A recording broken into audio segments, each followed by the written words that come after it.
ಜನತೆ ಕ್ಷಮೆ ಕೇಳಬೇಕು. ಒಂದು ಹುದ್ದೆಯಲ್ಲಿ ಇದ್ಕೊಂಡು ಯಾವ ರೀತಿ ಮಾಧ್ಯಮದ ಮಿತ್ರರ ಮುಂದೆ ನೀನು ಅಗೌರವವಾಗಿ ಅವಾಚ್ಯ ಶಬ್ದಗಳನ್ನ ಅಸಂಬದ್ಧವಾಗಿ ಮಾತನಾಡ್ತಿ ಅನ್ನೋದ್ರ ಬಗ್ಗೆ ನೀನು ಕ್ಷಮೆ ಕೇಳ್ಬೇಕಂತ ಹೇಳಿ ಆಗ್ರಹಿಸ್ತೀನಿ. ಸಾಮಾನ್ಯ ಜ್ಞಾನರೇ ಬೇಕಲ್ಲ ಮನುಷ್ಯ. ಮಿಸ್ಟರ್ ಖಾದ್ರಿ, ನಿನ್ನೆ ನೀನು ಮಾತನಾಡ್ತಾ ನನ್ನ ರಾಷ್ಟ್ರಭಕ್ತಿಯ ಬಗ್ಗೆ ಪ್ರಶ್ನೆ ಎತ್ತಿದೀಯ. ರಾಷ್ಟ್ರದ್ರೋಹಿ ಅನ್ನೋ ಮಾತುಗಳನ್ನು ಕೂಡ ನೀನು ಆಡಿದೀಯ.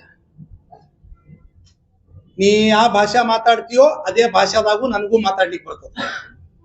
ಆದ್ರೆ ನನಗ ನನ್ನ ಹಿಂದೂ ಸಂಸ್ಕೃತಿ ಅಂತ ಸಂಸ್ಕಾರ ನನಗೆ ಕಲಿಸಿಲ್ಲ.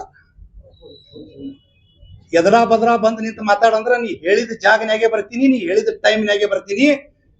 ಜಗ ಬಿ ತೇರಿ ಹೋಗಿ ವಕ್ತ್ ಬಿ ತೇರಾ ಹೋಗ, ವಾದ ಮೇರಾ ಹೋಗ, ಸವಾಲ್ ಮೇರಾ ಹೋಗ. ನನಗೇನು ಚಾಲೆಂಜ್ ಹಾಕ್ತೀವ ನೀನು? ನೈಜ ಹಿಂದುತ್ವವಾದಿ ಅದೀನಿ ನಾನು, ಒಬ್ಬ ರಾಷ್ಟ್ರೀಯವಾದಿ ಹಿಂದುತ್ವವಾದಿ ಅದೀನಿ. ಕಂಜಿ ಮಿಂಜಿ ಅಂತ ತಿಳ್ಕೊಂಡ್ಯಾನ? ಯಾರಿಗಾರೆ ಮಾತಾಡ್ದಂಗ ನನಗೆ ಹಗರಕ್ಕೆ ಮಾತಾಡ್ತೀನಿ? ಯಾವ ಉದ್ದೇಶಕ್ಕಾಗಿ ನೀ ಮಾತಾಡ್ದೇವ್? ಬಾಯದಂತ ಏನು ಬೇಕಾದ ಮಾತಾಡ್ತಿ? ಒಬ್ಬ ಹಿಂದೂ ಹೋರಾಟಗಾರರಿಗೆ, ಹಿಂದೂ ಕಾರ್ಯಕರ್ತರಿಗೆ ಮಾತಾಡೋದು ಅಷ್ಟೇ ಅಲ್ಲ, ಸವಾಲ್ ಹಾಕ್ತೀನಿ. ನೀನು ರಾಘು ಅಣ್ಣಿಗರಿಗೆ ಸವಾಲ್ ಹಾಕ್ತಾನಂತ. ನೀ ಯಾರು ನನಗ್ ಸವಾಲ್ ಹಾಕವ? ನೈತಿಕತೆ ಅದ ನಿನಗ? ಮಾನ ಮರ್ಯಾದೆ ಅದ? ನಿನ್ನಂತವ್ರು ಎಷ್ಟೋ ಮಂದಿನ ನೋಡಿನಿ ನಾನು. ಹಿಂದೂ ನೋಡಿನಿ, ಈಗೂ ನೋಡ್ಲಾಕತ್ತೀನಿ, ಮುಂದೆ ಬರುವಂತ ಸಂದರ್ಭದಲ್ಲೂ ನೋಡ್ತೀನಿ. ಅಂತ ಎಲ್ಲರಿಗೂ ನಾನು ಕಾನೂನಾತ್ಮಕವಾಗಿನೇ ಉತ್ತರ ಕೊಡ್ತೀನಿ, ಬರುವಂತ ದಿನಗಳಲ್ಲೂ ಕೊಡ್ತೀನಿ. ಈ ಎಲ್ಲ ಮುರುಗಿ ಧಮಕಿಗೆ ಅಂಜು ವ್ಯಕ್ತಿ ರಾಘು ಅಣ್ಣಿಗಿರಿ ಅಲ್ಲ, ಮಿಸ್ಟರ್ ಖಾದ್ರಿ. ನಿನ್ನ ಎಲ್ಲ ಅಲ್ಲೇ ಇಟ್ಕೋ. ಯಾರನ್ನು ಉದ್ದೇಶಿಸಿ ಮಾತಾಡ್ತಿ, ಎದಕ್ ಮಾತಾಡ್ತಿ ಕಡಿತದ. ಕಳೆದ ಬಾರಿ ಪತ್ರಿಕಾಗೋಷ್ಠಿಯಲ್ಲಿ ಹಿಂದೂ ಹೆಣ್ಣು ಮಕ್ಕಳ ಬಗ್ಗೆ ಮಾತಾಡ್ತಿ, ಅನೇಕ ಮಹನೀಯರ ಬಗ್ಗೆ ಮಾತಾಡ್ತಿ. ಯಾಕಪ್ಪ? ಹಿಂದೂ ಹೆಣ್ಣು ಮಕ್ಕಳ ಬಗ್ಗೆ ಮಾತಾಡಿದ್ರೆ ಕೇವಲ ಒಂದು ಮನಿ ಹೆಣ್ಣು ಮಕ್ಕಳಿಗಲ್ಲ, ಇಡೀ ಹಿಂದೂ ಸಮಾಜಕ್ಕೆ ಮಾತಾಡಿದಿ. ಅವಾಗೂ ಇರ್ಲಿ ಬಿಡ್ರಿ, ಏನೋ ಹಿಂದಿಲ್ ನಾಳೆ ತಿಳ್ಕೋತಾರ ಅಂತೇಳಿ ನಾವು ನೋಡಿದೇವಿ. ಮಾತಾಡ್ತಾ ಅಷ್ಟೇ ಅಲ್ಲ, ನಮ್ಮ ಭಗವದ್ಗೀತೆಯ ಶ್ಲೋಕಗಳನ್ನು ಹೇಳ್ತಾನ, ಅದು ತಪ್ಪು ಹೇಳುದು. ಅಲ್ಲಿ ಹಿಂದೂ ಭಗವದ್ಗೀತೆಗೆ ನೀ ಅಪಮಾನ ಮಾಡ್ಲಿಕ್ಕೆ ಮಾಧ್ಯಮದ ಮುಂದೆ ಅಸಹ್ಯ ಮಾಡ್ತಿ. ನಮ್ಮ ಭಗವದ್ಗೀತೆಗೆ ಯತ್ರ ನಾರ್ಯಸ್ತು ಪೂಜಂತೆ ರಮಂತೆ ತತ್ರ ದೇವತಾ ಹೇಳ್ತಾರ, ಅದನ್ನ ತಪ್ಪು ಹೇಳ್ತಾನ ಅವನು. ಅವ್ನು ಹೇಳಿದ್ದು ನಾನು ಹೋಗ್ಲಿಕ್ಕೆ ಹೋಗಂಗಿಲ್ಲ. ಮಿಸ್ಟರ್ ಖಾದ್ರಿ, ಇದ್ರ ಅರ್ಥದ್ರೆ ಗೊತ್ತದ ನಿನಗ? ಯತ್ರ ನಾರ್ಯಸ್ತು ಪೂಜಂತೆ ರಮಂತೆ ತತ್ರ ದೇವತಾ ಅಂದ್ರೆ ಎಲ್ಲಿ ನಾರಿಯರನ್ನು ಪೂಜೆ ಮಾಡ್ತಾರೋ ಅಲ್ಲಿ ದೇವತೆಗಳು ನೆಲೆಸಿರ್ತಾರೆ ಅನ್ನೋದು ಇದರ ಅರ್ಥ. ಅದನ್ನು ಬಿಟ್ಟು ಅಸಂಬದ್ಧವಾಗಿ ನಮ್ಮ ಶ್ಲೋಕಗಳ ಬಗ್ಗೆ ಮಾಧ್ಯಮದ ಮುಂದೆ ನೀನು ತಪ್ಪಾಗಿ ನುಡಿದು ಕನ್ನಡದಲ್ಲಿ ಕೂಡ ಸರಿಯಾಗಿ ಮಾತನಾಡಂಗಿಲ್ಲ. ಕನ್ನಡಕ್ಕೂ ಅಪಮಾನ ಮಾಡ್ತಿ, ನಮ್ಮ ಗೀತೆಗೂ ಅಪಮಾನ ಮಾಡ್ತಿ. ಯದಾ ಯದಾ ಈ ಧರ್ಮಸ್ಯ ಅಂತ ಇವನು ಬಾಯಿಲೆ ಅಬಾಬಾಬಾಬಾಬಾಬಾಬಾ. ಹೆಣ್ಣು ಮಕ್ಕಳನ್ನ ಬಾಯಿಗೆ ಬಂದಂಗೆ ಬೈತಿ, ಅವಾಚ್ಯ ಶಬ್ದಗಳನ್ನು ಉಪಯೋಗ ಮಾಡ್ತಿ, ಅಸಂವಿಧಾನಗಳ ಪದಗಳನ್ನ ಉಪಯೋಗ ಮಾಡ್ಕೋತಿ.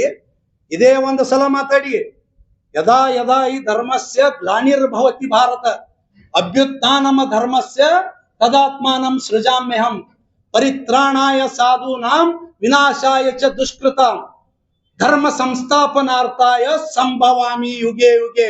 ಇದನ್ನ ಹೇಳಲಿಕ್ಕೆ ಬರ್ಲಿಲ್ಲ ಅಂದ್ರೆ ಯಾಕೆ ಹೇಳಿದ್ವಿ? ನೀವು ಹೋದ ಪ್ರೆಸ್ ಮೀಟ್ನಾಗ ಓದಿಸುದಕ್ಕೆ ಹೇಳಿಕ್ ಬರಂಗಲ್ಲ, ಮೊಬೈಲ್ ನೋಡಿ. ಎಂತ ದುರ್ದೈವ! ಹಿಂದೂ ಧರ್ಮಕ್ಕ ಭಗವದ್ಗೀತೆಗೆ ಅಪಮಾನ ಮಾಡ್ಲಿಕ್ಕೆ ನಾಟಕ ನಡೆಸಿದ್ದು. ಮತ್ತು ನನಗ ಅವ್ರ ಬಗ್ಗೆ ಗೌರವ ಅದ, ಇವ್ರ ಬಗ್ಗೆ ಗೌರವ ಅದ, ಹೆಣ್ಣು ಮಕ್ಕಳ ಬಗ್ಗೆ ಗೌರವ ಅದ. ಇತ್ತಂದ್ರೆ ಇಂಥವ್ ನೀವು ಮಾತಾಡ್ತಿದ್ದಿಲ್ಲ. ಇದೇ ಒಂದು ಸಲ ನನ್ನ ರಾಷ್ಟ್ರಭಕ್ತಿಯ ಬಗ್ಗೆ ನೀನು ಮಾತಾಡಿದಿ. जिस भाषा में तू समझता उसी भाषा में मैं भी जवाब दे सकता हूं.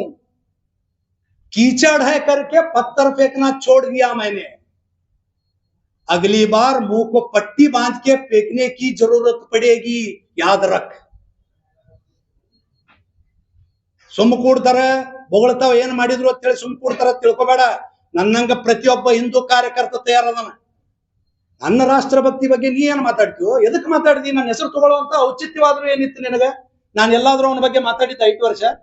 ನಾನೊಬ್ಬ ಹಿಂದೂ ಆಗಿ ಹುಟ್ಟಿದೀನಿ, ಹಿಂದೂ ಆಗಿ ಜೀವನ ಮಾಡ್ತೀನಿ. ಮಿಸ್ಟರ್ ಖಾದ್ರಿ ಕೇಳ್ಕೊ, ಹಿಂದೂ ಆಗೇ ಹುಟ್ಟಿನಿ, ಹಿಂದೂ ಆಗಿ ಜೀವನ ಮಾಡ್ತೀನಿ, ಹಿಂದೂ ಆಗಿ ಹೋರಾಡ್ತೀನಿ, ಹಿಂದೂ ಆಗೇ ಸಾಯ್ತೀನಿ. I am a pure Hindu nationalist. ಇದರ ಅರ್ಥ ನಾನು ಇನ್ನೊಂದು ಧರ್ಮವನ್ನ ಹೀಯಾಳಿಸಿ ಮಾತನಾಡಂಗಿಲ್ಲ. ಎಲ್ಲಾ ಧರ್ಮದವರು ನನ್ನ ಸಹೋದರರೇ ಅಂತ ಸ್ವಾಮಿ ವಿವೇಕಾನಂದರು, ಬಸವಣ್ಣವರು, ಡಾಕ್ಟರ್ ಬಾಬಾ ಸಾಹೇಬ್ ಅಂಬೇಡ್ಕರ್ ಮಾರ್ಗದರ್ಶನದಲ್ಲಿರುವಂತ ಹಿಂದುತ್ವವನ್ನು ನಾನು ಪಾಲಿಸ್ತೀನಿ. ನನಗೆ ವ್ಯಕ್ತಿಗಿಂತ ಧರ್ಮ ಮುಖ್ಯ, ಧರ್ಮದಕ್ಕಿಂತ ದೇಶ ಮುಖ್ಯ. ನಿನಗೇನದ ಅದು ಹೇಳು. ನನಗೆ ಇವತ್ತು ನನ್ನ ಧರ್ಮ ಗ್ರಂಥದಕ್ಕಿಂತ ಬಾಬಾ ಸಾಹೇಬ್ ಅಂಬೇಡ್ಕರ್ ಅವರ ಪವಿತ್ರ ಸಂವಿಧಾನ ಗ್ರಂಥ ಮುಖ್ಯ. ನನಗೆ ನೀ ರಾಷ್ಟ್ರಭಕ್ತಿ ಕಲಿಸ್ಲಿಕ್ಕೆ ಹೋಗ್ತೀಯ ಮಿಸ್ಟರ್ ಖಾದ್ರಿ?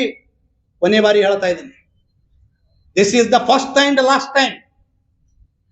ತಿದ್ದುಕೊಂಡಿ ಚಲೋ ಅದ, ಇಲ್ಲ ನಿನ್ನ ಭಾಷೆಯೊಳಗೆ ನಾನು ಉತ್ತರ ಕೊಡ್ತೀನಿ. ಅದಕ್ಕೆ ಜಾಸ್ತಿ ಹೆಚ್ಚಿಗೆ ಅವನ ಬಗ್ಗೆ ನಾನು ಮಾತನಾಡ್ಲಿಕ್ಕೆ ಹೋಗಂಗಿಲ್ಲ. ಇನ್ನು ಕೊನೆಯದ